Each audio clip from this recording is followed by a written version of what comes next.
nibaza ngo ni igiti kimwe kiba ahise numva hari ijwi muri njye rimbwira ngo hari umuyaga w'ububyutse ugiye kuboneka ku isi yose.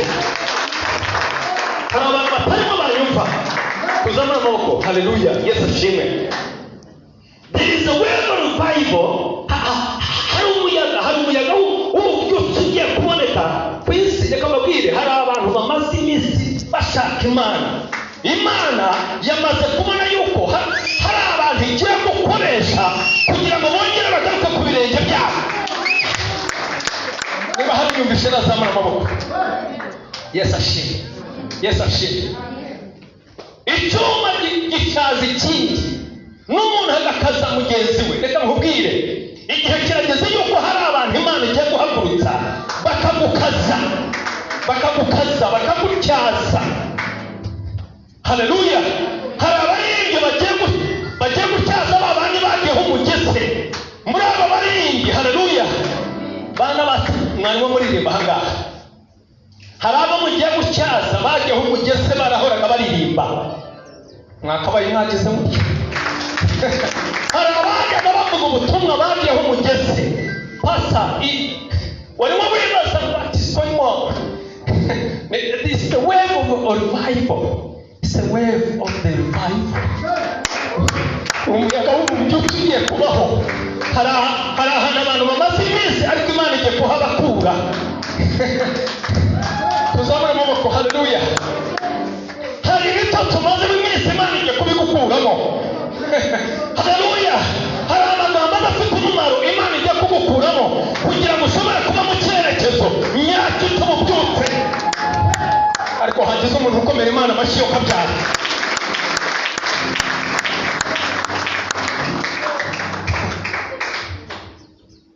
Icyampa uyu munsi wa none nawe ukagira Beteli yawe. Beteli bisobanura ukuntu umuntu agirana encounter, ukuntu ahura n'Imana. Haleluya. Pastor Chris yamaze kugira Beteli. Icyampa buri muntu wese akagira Beteli aka kanya ugahura n'Imana. Bibiri tugira ngo Yakobo agiye kubona abamarayika bazamuka banamanuka, hanyuma ariko gira gutya. Yesu ashimwe. Yesu ashimwe. Ashimwe Imana y'umwami wacu Yesu Kristo. Ibi murimo mwumva nibyo mubona, tuba tumaze iminsi dusaba Imana kugira ngo bigaragare, kandi bigomba kubaho cyane. Ugasenga cyane, ukaramya Imana cyane, ugaturira Imana cyane, ukaza mu materaniro cyane, ugakunda bagenzi bawe cyane, ugashaka Imana cyane. Ariko wakomera Imana amashyi yo kubyara. Haleluya. Ugakunda abashumba bawe cyane, ugakunda itorero cyane, ugakunda igihugu cyane, n'umuryango wawe ukawukunda, n'abumva ukawukunda. Tumaze amezi agera kuri 2 turimo twiga mu gitabo cya Ezira. Turashima Imana kubwo abashumba bacu bakuru badutangiriye icyo gitabo guhera ku gice cya 1 kugeza gice cya 8. Haleluya. Yesu ashimwe.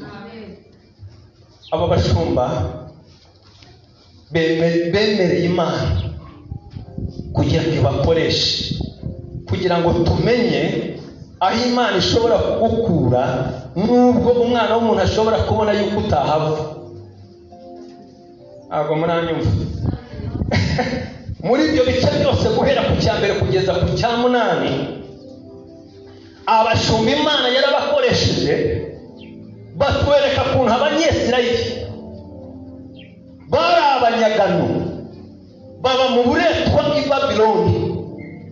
Ariko igihe kimwe Imana iza kuvugira mu kanwa k'umuhanuzi Yeremiya yuko bazava muri ubwo buretwa. Reka dukomere Imana amashyi kubw'umushumba wacu mukuru. Pastor, yewe hari ikintu mwumvishije kuva aho watangiye natangiriye iki gitabo. Niba nta muntu wese ukuramo ubutumwa anyegere jewe ndabumugezaho ubwo numutse. Abashumba bacu rero Imana baho umugisha, reka tukomere Imana amashyi ku bwabo. Nyamuneka ndifuza ko buri umwe wese yakomera Imana amashyi, ndabibasabye ndabinginze kubw'imbabazi z'Imana. Haleluya. So hari ibice bisigaye bibiri ari byo ngiye kuvugaho uyu munsi, icya 9 n'icya 10. Mwibuka yuko Abanyesirayeli baje kwisanga bari mu gihugu kitari cyabo. Igihe cyose bagomeraga Imana bisangaga ari abanyagano, bakisanga bari mu muretwa. Uburetwa babayemo bayobowe n'ubwami bw'Ubumedi n'Ubuperesi, bamamazemo imyaka 70. Ariko hari icyo Imana yaje kuvuga ibinyujije mu kanwa k'umuhanuzi Yeremiya. Ivuga igihe bagomba kuzavira muri ubwo buretwa. Ndashaka kukubwira ntarakugezaho ibyo Imana yanyeretse muri icyo gice tugomba gusangira. Ndashaka kubwira ngo icyo Imana yakuvuzeho, icyo Imana yatuvuzeho, icyo Imana yavuze kuri iki gihugu, icyo Imana yavuze kuri iri torero, nubwo hari abashaka kugihagarika ntibashobora kugihagarika.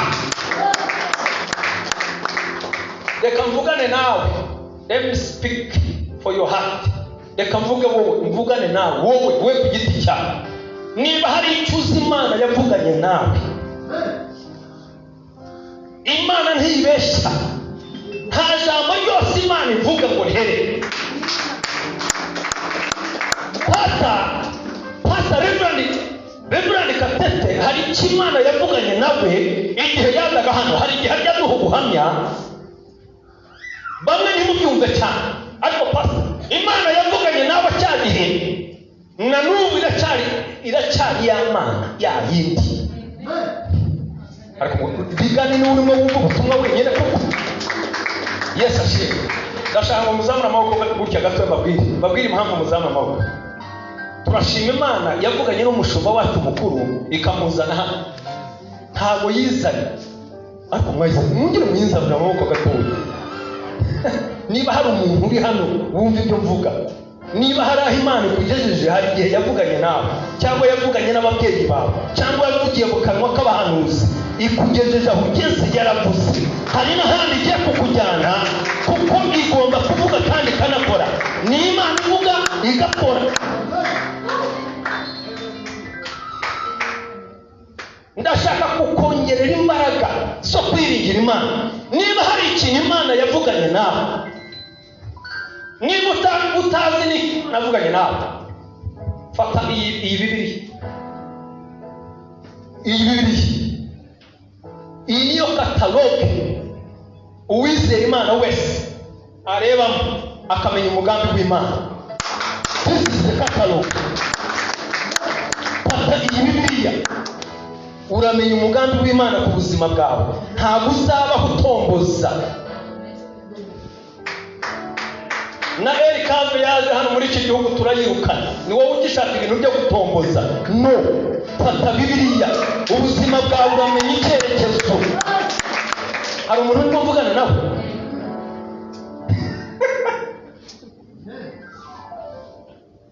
Mu gice cya 9 n'icya 10,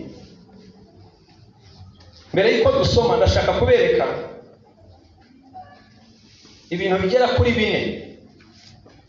Nasomye ibyo bice bibiri ngerageza kubonamo ubutumwa twasangira, kuko ntabwo twasoma imirongo yose y'ibyo bice bibiri byose ngo tugende turi kwamara umwaka wose. Ngira ngo aba bashumba bacu ibyo mvuze barabimeje, kwamara umwaka wose tugafata n'undi. Ariko nashoboye gusoma igice cya 9 n'icya 10, mbonamo ibintu bigera muri 4 tugomba gusangira uyu munsi kugira ngo uve hano hari icyo wahindutse. Haleluya. Icya mbere, muri iki gice cya 9 n'icya 10 nabonyemo yuko hari icyaha cyagaragaye ku Banyesirayeli bamaze gutahuka.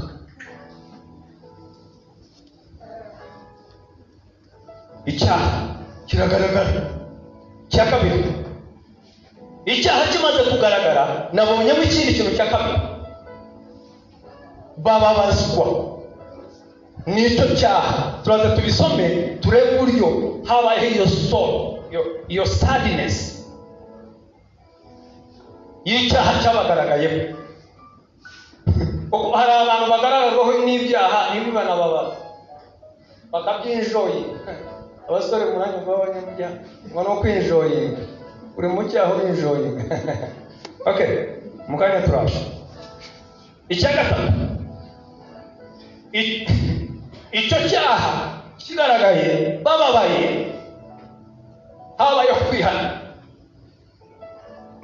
Ubundi umuntu ubabajwe n'icyaha, ikintu kitwereka ko yababajwe n'icyaha, habaho kwihana.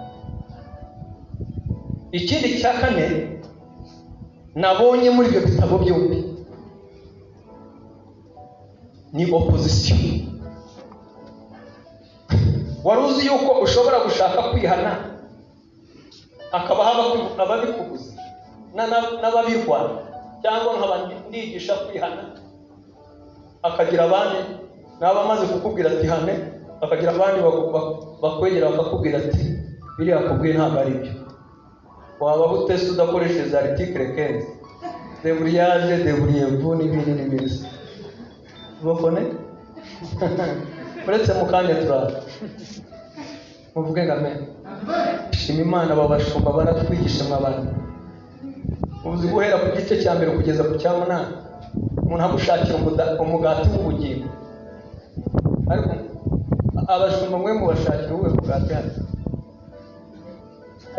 Numva mucecetse. Iyo mucecetse burya biba binyeretse yuko hari akantu kinji. Muvuge ngo amen. Twebwe tubeshejweho no kubashakira umugati w'ubugingo. My pastors, am I making sense? Am I right? We are here to deliver the bread of life.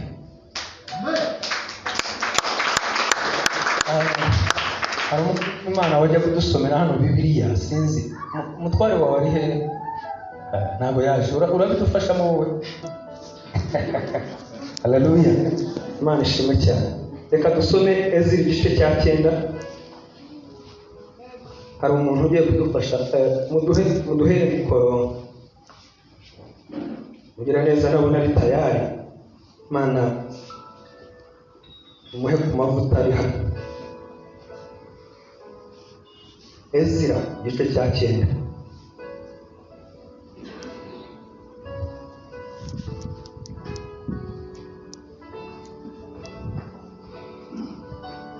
Abakunda kwandika murimo mwiga, kugira ngo nababwiye yuko tugiye kwiga ukuntu muri iki gice cya 9 ndetse n'icya 10 hagaragayemo ibintu 4 kugira ngo mwabyanditse, ariko naza gukomeza n'ubundi ngende bisubiramo kugira ngo turusheho gufashwa.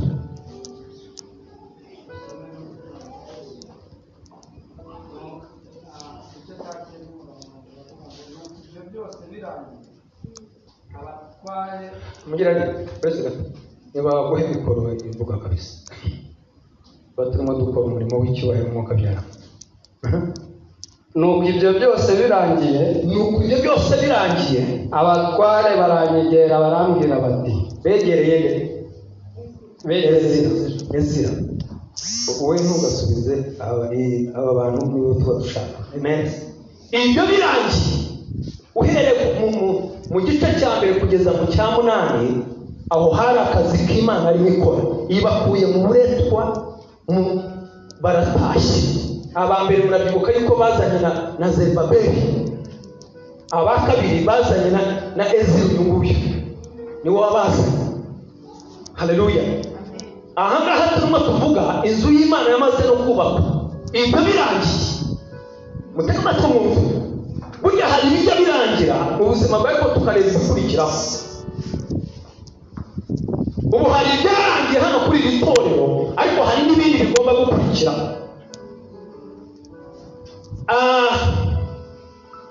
Ntabwo urugero kuri nde. Okay. hari igihe cyabayeho cyo gushyingira mwizerwa, iyo shapitire yarana ngibyo birangiye. Habayeho iki? N'abatware bagira bati nuko ibyo byose birangiye, abatware baranyegera barambwira bati, Abisiraheli n'abatambyi n'Abalewi ntibitandukanije n'abantu bo mu bihugu, ahubwo bakora ibizira byabo. ahubwo bagira bati mugira ngo wicaye. Abatware begera Ezira umutambyi, baza kumuha raporo.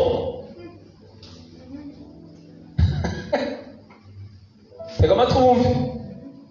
Baza kumuha raporo yuko abantu abanyesirayeli barimo abatware n'Abalewi ngo barimo barakora ibizira. Wita kuri umurongo wa mbere n'uwa kabiri, uwitaho cyane, kuko aho niho tugiye kubanza kwibanda aho ngaho. Mwibuka abana barimo bakora ibizira, hari icyo Imana yari yarabavuzeho. Bari baratoranyijwe, Imana ibahindura ishyanga ryera. They were the holy nation. Barimo barakora ibizira by'abantu bo muri icyo gihugu. Amahanga basanze aho muri icyo gihugu: Abanaki, Abayebusi, Abahiti, Abanyakanani, Abamowabu, Abamori. Barimo bakora ibizira byabo, ariko mwibuke yuko bari baratoranyijwe, bari abera b'Imana. They were the holy race. Ariko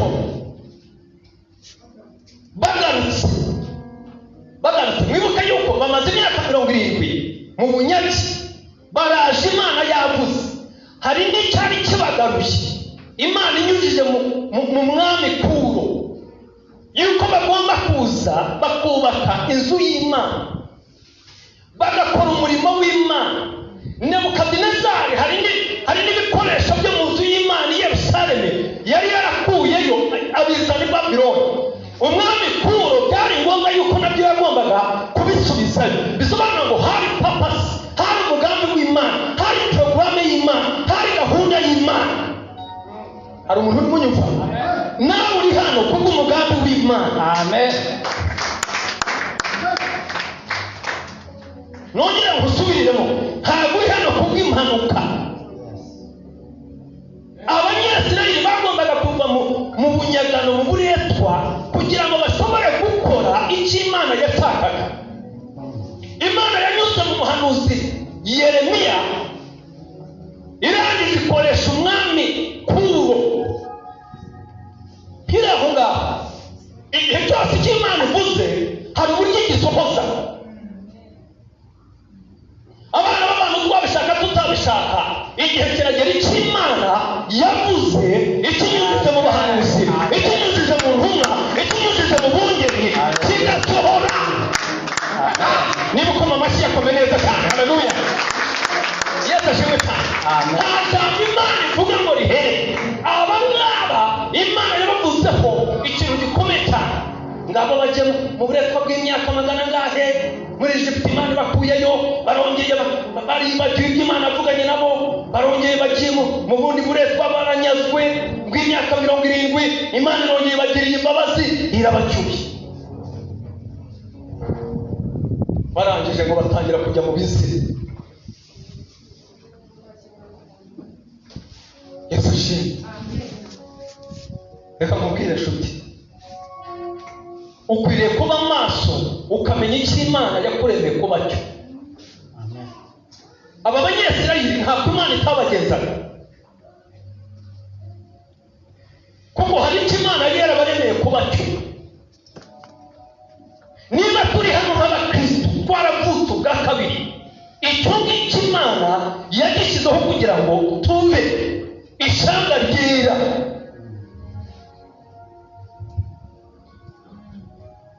ntabwo tucyegerana kubera covid, ariko kera tucyegeranye wakabaye wabwiye mugenzi wawe ngo guma mu ishyanga ryera. Kuko abaheti n'abayebusi, imyuka y'abaheti n'abayebusi n'abamoni na n'ubu irahari. Tuyisobanura iyo myuka irahari.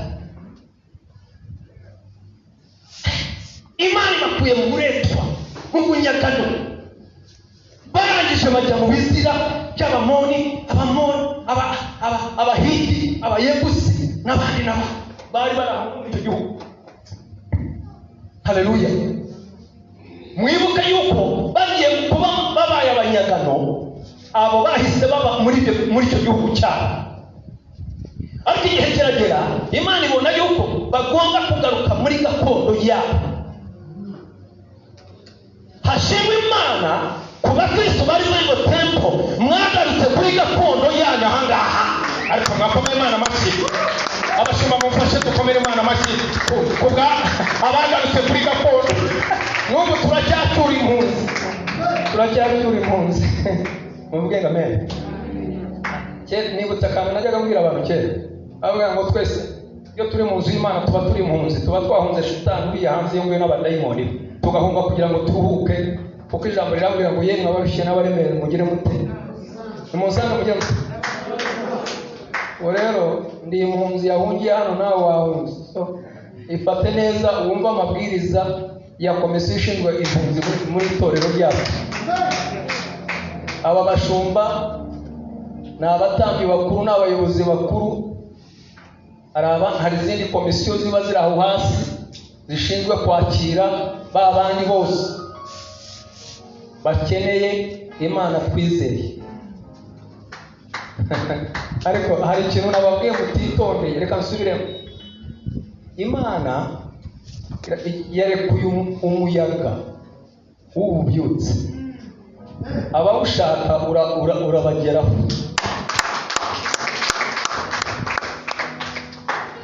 Ntabwo vandarateri yaba iri ahangaha itanga umuyaga, ugiye mpagarare hariya ngo mvuge ngo ndimo ndafata umuyaga. Ukeneye ububyutse Imana yarekuye turaza kumubona. Burya icyuma suma magnet ifata icyuma ntabwo ifata icyatsi. Abantu bamaze kwikonekita n'Imana baraza guhura n'abandi bikonekite n'Imana, ibintu bigende sawa. Reka dukomeze. Aba bari ishyanga ryera, barangije bajya mu bizira, kandi Imana yari yarabatoranyije kugira ngo, reka mbabwire, aba banyeseri ibintu bari baragiyemo, involvement bari bafite mu gukora ibizira, babikoraga bari serious. This issue was serious. Nicyo cyatumye haba gutanga raporo kuri Ezra yuko ibintu bitameze neza.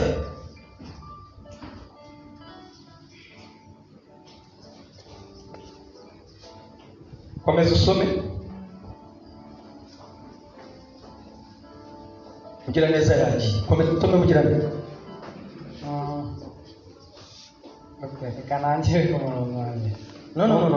Komeza ku murongo wa kabiri ukomeze. Okay. Murongo wa kabiri bavuga ngo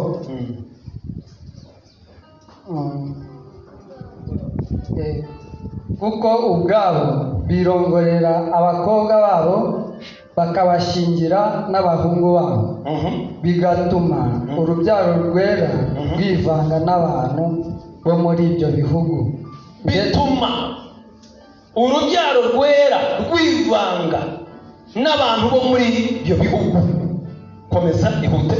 Ndetse abatware n'abanyamategeko, abanyamategeko, niba Bibiliya ari yawe ugenda uhata umurongo, yego, nibo barushijeho gucumura muri byo. Urabyumva? Abatware, abanyamategeko n'abandi baho nibo barushijeho kugira gucumura. Abantu bakabaye bigisha Imana, abantu b'Imana, amategeko y'Imana, ngo nibo barushijeho. Abatware n'abanyamategeko ni ugutwara nyine, ni ukuyobora, ni leadership. Noneho abanyamategeko ni ukubwira abantu amategeko y'Imana y'uburyo bagomba kugendera ku mategeko Imana yabahaye inyujije muri Mose. Barangije nibo ba mbere ngo barushijeho. Niba kuba ndi umuyobozi wa korali n'urugero ntanze, nakabaye nigisha abo baririmbyi kubaha Imana, akaba ari jyewe urushaho gukora ibyaha, mba ntazi urugero rubi. Hari umusore umwe yari ayoboye korali, abakobwa bagera kuri 5 bose babonekamo inda. Buri uwo babajije wese urutoki rwose bakarutunga kuri wa musore wari ubayoboye.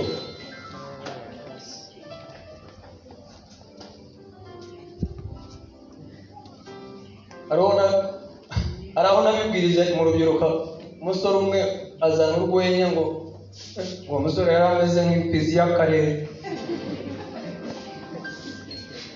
Uyoboye abantu ni wowe wakabayeho amabwiriza avuye ku buyobozi bw'itorero, ni wowe ahubwo urushaho kugira gucumura, gukora ibyaha, gukora ibizira. Ni nk'umubyeyi wakabaye ayobora abana mu nzira yo gukiranukira Imana, ahubwo akaba ari urushaho gukora ibyaha. Aba banyamategeko n'abatwara ngo nibo barushijeho gukora ibizira by'abantu bo muri ibyo bihugu. Ibyo bihugu by'Abamori, Abanaki, Abayebusi. Wowe n'icyo urushaho gukora, icyanaho kugira ngo urusheho gukora ibyaha, urusheho gukiranukira Imana. Kanongere subira. Ndasaba Imana nyir'ingabo yakuremye ikandema, ikarema n'abandi batari hano. Ndasaba Imana ngo igufashe urusheho kuyikiranukira aho kurushaho kuyitumuraho. Baza baha raporo Ezira, baramubwira ngo abakabaye bayobora abantu mu mategeko Imana yahaye Mose nibo barushijeho. Hari ibintu bitatu abanyeseri Imana yari yarababujije. Usomye Gutegeka kwa 2 igice cya 7 uhereye ku murongo wa 1 ugakomeza, usangamo mu bintu bimwe ngiye kuvuga. Imana yari yarababujije nibajya muri ibyo, nibahura n'abo banyamahanga, abo Banaki, abo Bayebusi, ikintu cya mbere batazigera bakora ni ugusenga imana zabo. Iryo ryari itegeko. Waswahili wanasema oda sio mubembelezo. Imana ivuze ngo ikintu ntukagikore, umushumba yaratubwiye ngo biba bisobanura ngo ntukagikore kuvubaho kugeza igihe upfiriye.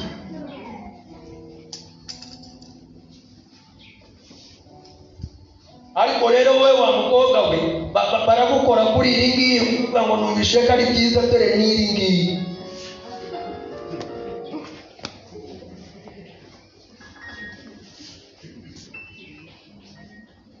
Ari noje kumbwira nawe yaje muzi ko muzi gutetera mu mubo ngo wabonye arize ngo nguremera uragi ureme ngo baza ngo nabonye arize ngo bari bari hano ngo nabonye arize nibuka ibyo yankoreye byose ngo ndeme ariko ndaje mu kanya ntabwo ndabageraho. Muvuge ngo amen, muzamura amaboko duha Imana icyubahiro. Haleluya. Ikindi cya kabiri Imana yababujije barimo bakora yababujije gushakana n'abo bantu, ntibazabashyingire. Mbega urabyumva nyine, ntushyingira nanjye nkagushyingira. Imana yababujije kuba bakura umugeni mu Banaki n'ababandi bose, Abayebusi n'Abamowabu, ndetse nabo ntabwo bari bemere kuba baza mu Banyesirayeli ngo bakuremo umugeni cyangwa haboneke umukwe. Ntabwo byari byemewe. Imana yari yarabibabujije. icya gatatu, Imana yari yarababujije gukora ntibazigera bavuga ururimi rwabo. Ibyo ni ibintu by'ingenzi. Ibyo bintu uko bivuze ko ari bitatu. Hari abantu usanga Imana yarababujije gushyingirana n'abatizera, ariko bakabikora cyane. Yababuza gusenga ibimana byabo. Reka nkubwire, ibyo bintu ubundi iyo watangiye gusenga ibimana byabo bitari Imana nyamana, abo ngabo ushyingirana nabo niba ari abanyarurembo cyangwa n'ibindi, byanze bikunze muranashyingirana. Ibyo ni ibintu tuzi. N'ururimi rwabo ntabwo ruravuga. Ururimi rw'Imana rugatakara. Ururimi rwo kuvuga yuko Imana ari umwungeri wawe rugatakara, aho ugatangira kuvuga izindi ndimi, mandwa za mama n'ibindi.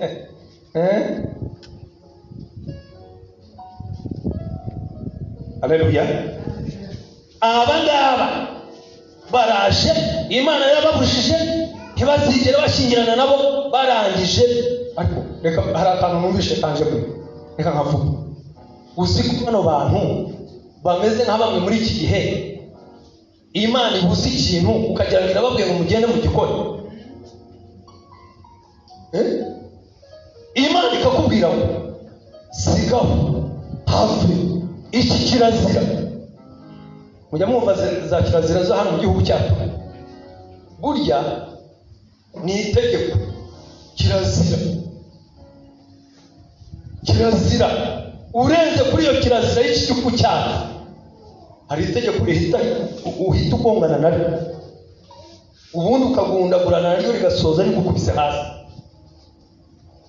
N'aba rero cyaraziraga kikaziririzwa kuba bashyingirana n'Abamori, n'Abanaki, n'Abayebusi, n'ababandi bose. Cyaraziraga. Impamvu cyaziraga nuko muri ubwo bwoko, that chosen race, niho hagombaga guturuka Mesiya.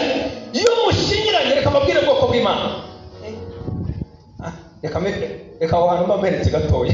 Ndaje mpavuge. Komeza usome wihuse. maze numvise ibyo nshishimura umwambaro n'umwitero wanjye. Ubwo tugiye kuri ya ngingo ya kabiri yo kugaragaza akababaro. Iyo bumvishije icyaha cyangwa icyaha cyakugaragaye cyangwa cyabagaragayemo, iyo sadness, iyo soul, uko kubabara. Ngo Ezira amaze kumva yuko bamaze kwivanga, habayeho intermarriage, ngo ashishimura umwenda we, yipfura ubwanwa ndetse n'imisatsi. Kwipfura ubwanwa ndetse no gupfura umusatsi, no guca imyenda, no kwikubita hasi, byari mu bimwe byagaragaza abanyeseri bagaragarizaga Imana yuko bababajwe n'ibicumuro byabo. Wowe iyo hari icyaha kikugaragayeho cyangwa kigaragaye mu muryango we, cyangwa kigaragaye mu itorero, cyangwa kigaragaye mu baririmbyi uririmbana nabo, cyangwa kigaragaye mu gihugu, ukora iki? Ezira amaze kumva yuko bamaze gukora ibihabanye n'ubushake bw'Imana, ya Mana yabakuye mu buretwa, ya Mana yabakuye mu maboko mu bunyagano bw'Abamedi n'Abaperesi, ikabakuzayo imbaraga yayo, ukuboko kwayo, barangije baratesuka. Abyibutse Ezira yikubita imbere y'Imana. Wowe ukora iki? Iyo ubona abana bawe batumuye cyangwa abavandimwe, cyangwa ukabona hari abantu ukorana nabo cyangwa mu muryango wawe, wowe ukora iki? Rero kwipfura ubwanwa n'umusatsi no guca imyenda byari mu bimwe Abanyesirayeli bakoreshaga bagaragaza umubabaro.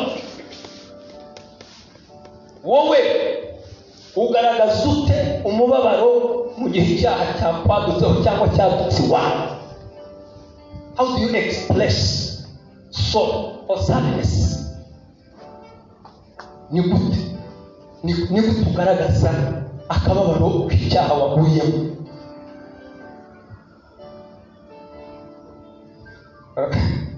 Ubu ngubu ni umugabo, hari umusore umwe twejeje kuba dukorana umurimo w'Imana kera,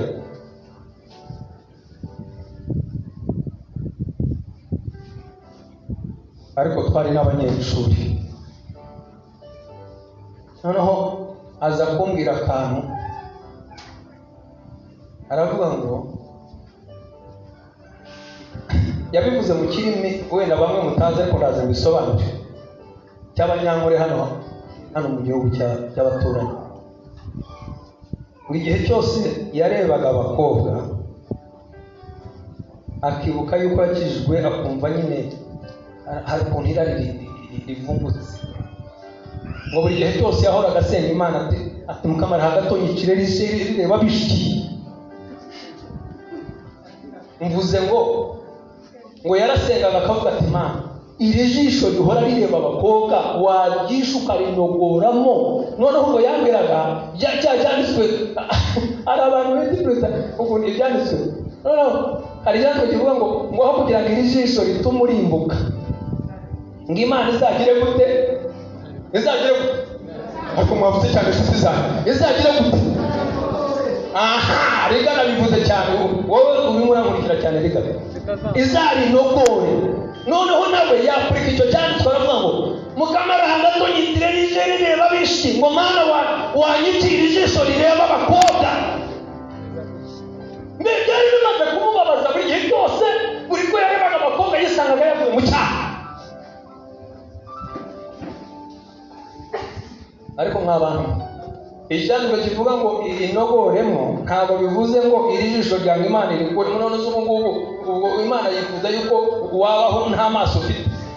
Tujye dusoma ibyanditswe tunabisobanukirwe neza. Mbeho we nuko yinterpretize icyanditswe yuko mbe icyamahanga Imana bugaca mu gitondo Imana yarikuyemo. Yesu ashimwe. Uyu rero Ezira amaze kumva yuko abantu ayoboye, abantu yakuye mu bunyagano, Imana imuyoboye, Imana ibayoboye mu mbaraga zayo, ahita yikura ubwanwa, umusatsi yarababaye. Ni cya gihe uba wumva ubabajwe n'ibintu birimo biba.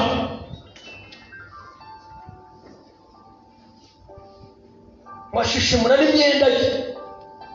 Bisobanura ngo ni cya gihe ugaragaza akababaro kawe ukisuka imbere y'Imana wese utishigaje. Nk'ubu ngubu n'iyi kositime nkaba nayigaragura mu ivumbi kugira ngo ndirire Imana. Ni ikigaragaza yuko ari imyenda yawe, ari wowe, ntabwo birutse Imana agaciro. Nicyo Ezira rero agaragariza Imana. Haleluya. Icyama nawe ukavuga ati Imana, jewe umunyabyaha uri imbere yawe, mbabarira.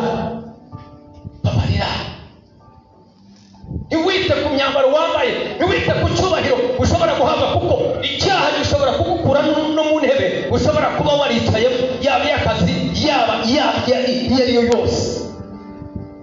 Rero yibutse iby'Imana yabakoreye, aravuga ngo nta kindi nakora uretse kwikubita hasi imbere y'Imana. N'iki cyabayeho? Yikubise imbere y'Imana. Hari ikintu cyabaye, agaragaje umubabaro. Umurongo wa 4. Yego. Aho narindi hateranira abantu bose. Aho narindi Ezira amaze kubabazwa n'ibyaha ibizira bakoraga Abanyesirayeli, kandi ari ishyanga ryatoranyijwe, aho yari ari ababaye, ngo hateranira abantu bahindishijwe umushyitsi. Imana. Igihe kirageze yuko abantu bahindisha umushyitsi n'amagambo y'Imana. Haleluya. Icyama hataba imbaraga y'Imana ibahindisha umushyitsi mukegera abakozi b'Imana. Haleluya. Reka mbabwire, nababwiye ngo simakwifata ibyuma. Igihe kirageze yuko abantu bavuga ijambo ry'Imana, abantu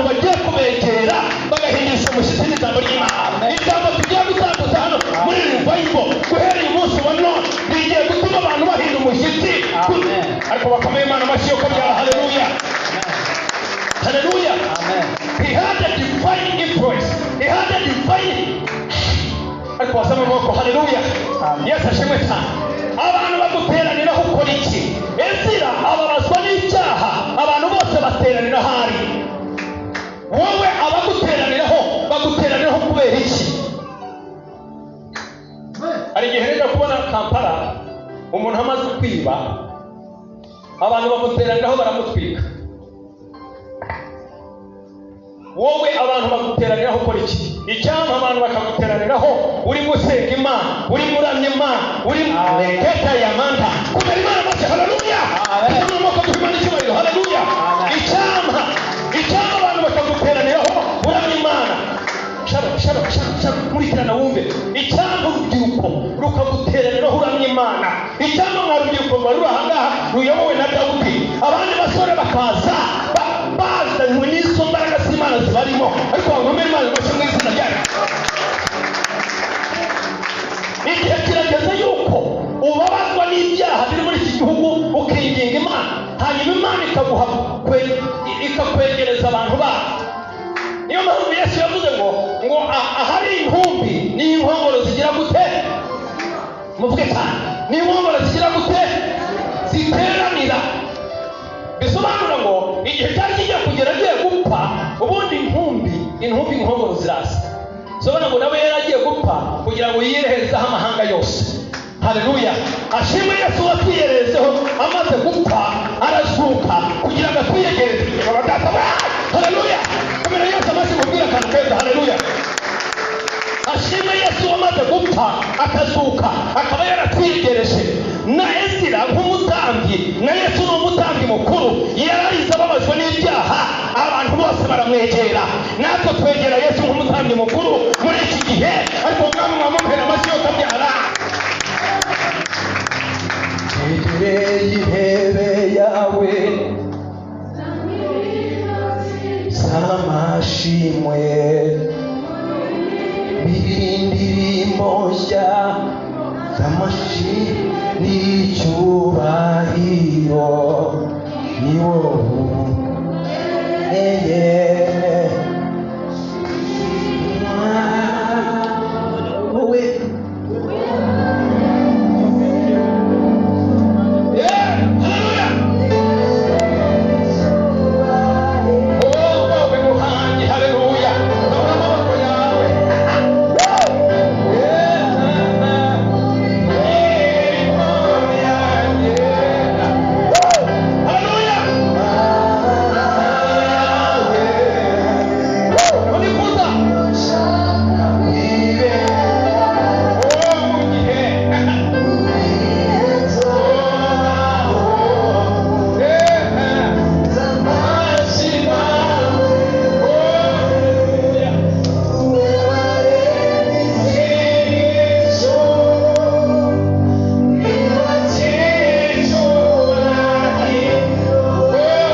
mwadutinze amasaha ari hose umurongo wa gatanu aravuga ngo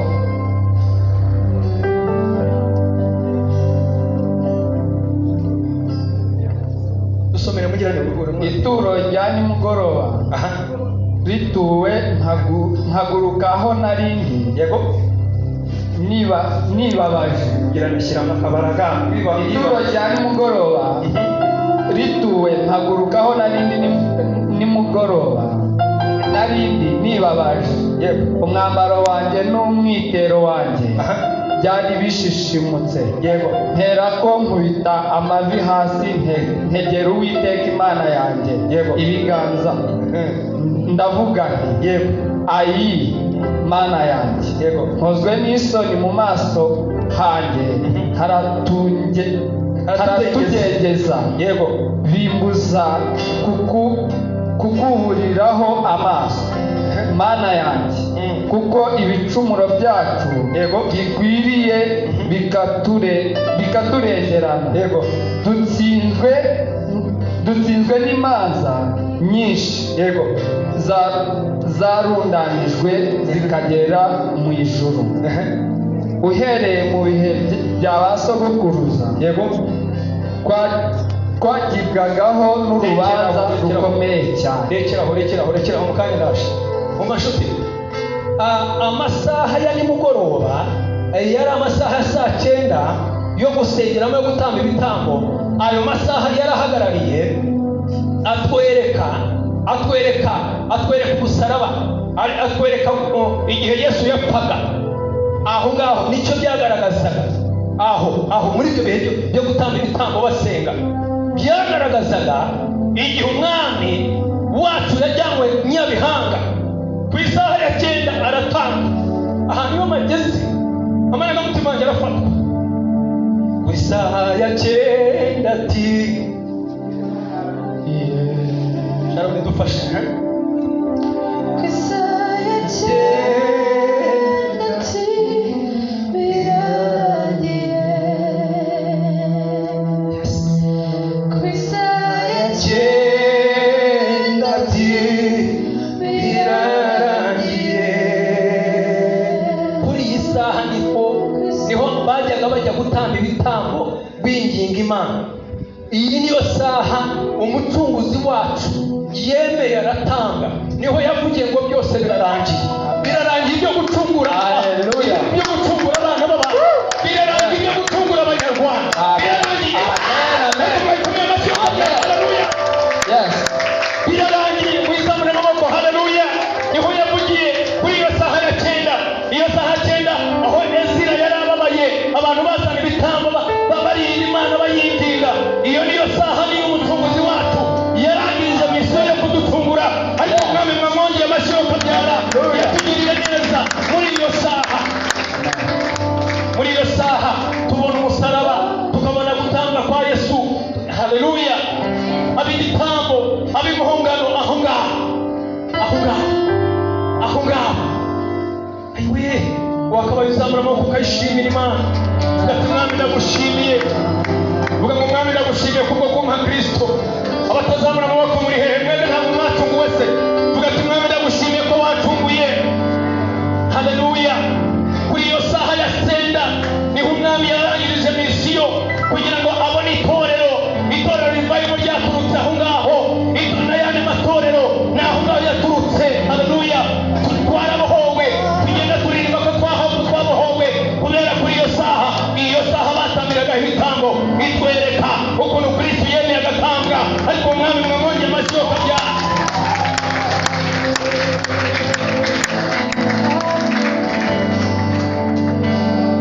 Twihuta kugira ngo dusoze, aba bantu bagiranye isezerano Ezira bose bemera kugarukira Imana, bakorana n'Imana isezerano rishya. Haleluya. Ariko dusomye mu gice cya 10 umurongo wa 15, hari abahakanye, hari abatarashakaga yuko ibyo bibaho.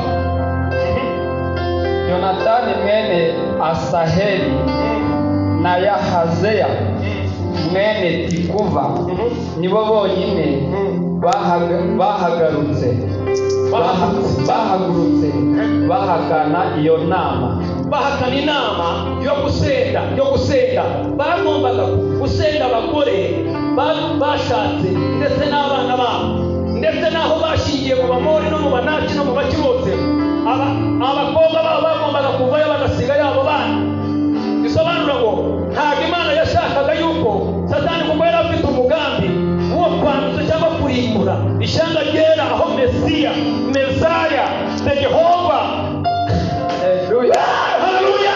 Bamukomera amashyi umwami w'abami. Haleluya! Reka mubwire nshuti yanjye, iminota yacu bayihuta, hari akantu ngiye kubabwira tugatinda hano, ariko reka mbabwire nshuti, igihe cyose ukijijwe ujye ugerageza urinde ku gakiza, kuko n'abazagukomokaho baba bagomba kuzaragwa ku gakiza n'abazakomokaho bose. Satani mu migambi ye we yanga kugira ngo ubwo bwoko bwivange nabo bakora ibizira, kugira ngo aho Mesiya azavukira hazabe haramaze kwandura mbere y'icyo umugambi w'Imana. Ntuzemere yuko wowe niba warakizwe umugambi w'Imana ku buzima bwawe wasenyukira mu kabare, wasenyukira mu busambanyi, wasenyukira mu bujura. Komeza icyo wahawe, utajya ku ikamba ryawe. Komeza icyo wahawe. Amen. Muhaguruke ku maguru yanyu. Komeza icyo wahawe. Gira ukwegera gutya. Komeza icyo wahawe. Mugire gutya. Mugire gutya. Mugire ngo komeza icyo wahawe. Ntuzajya ku ikamba ryawe. Kristo yaritanze kugira ngo tutarimbuka. Umwanzi yashakaga yuko bivanga n'abo bantu ndetse bakakugenderaho. Umwanzi yashakaga ko Satani mu migambi abasha kugira ngo wivange n'abatizera, mushingirane, musenge ibimana byabo, wisanga agakiza umurage w'Imana n'ubwo ubuzima bwawe usenyuka. Ariko mu izina rya Yesu ndasenga ngo uyu munsi wa none aho wari waravuye mu isezerano wongere usubire mu isezerano, uzaraga abana bawe n'abazagukomokaho mu murage wo kubaha Imana. Ndasoza nkubwira ngo nubwo hari abahakanyije inama ya Ezira, ariko hari abayemeye basubira mu isezerano ryo kwitandukanya n'abagore b'abanyamahanga, bitandukanye n'ibyo bihugu, batangira kuramya Imana, bongera basubira ku isoko, bongera basubira ku rufatiro. Bongera igihugu ukwegere ngo subira ku isoko, subira ku rufatiro. Dufashe tugiye kwakira umushumba adufashe kugira ngo dusenge, hari n'izindi gahunda agiye kudufasha. Wongera kubwira ukwegere ngo guma ku rufatiro, wongera usubirane isezerano watakaje. Subira mu isezerano no gukorera Imana, subira mu isezerano wagiranye n'Imana, subira mu isezerano. Haleluya! Aba ngaba basubiye mu isezerano. Natwe uyu munsi wa none ndasoza nkubwira ngo natwe dusubira mu isezerano twagiranye n'Imana. Igihe bavuga ngo nemeye gukizwa, burya wakoranye isezerano n'Imana, hari icyo Imana yavuganye nawe. Ndagusaba rero ngo uyu munsi wa none itorero ry'Imana ibyatuvangavangaga tubyigizeyo, dusende ubujura. Gira gutya, senda ubujura, senda amashari, senda irukana ibya bintu byose. Reka twakire umushumba wacu n'amashyi mu izina rya Yesu. Mukomere Imana amashyi cyane.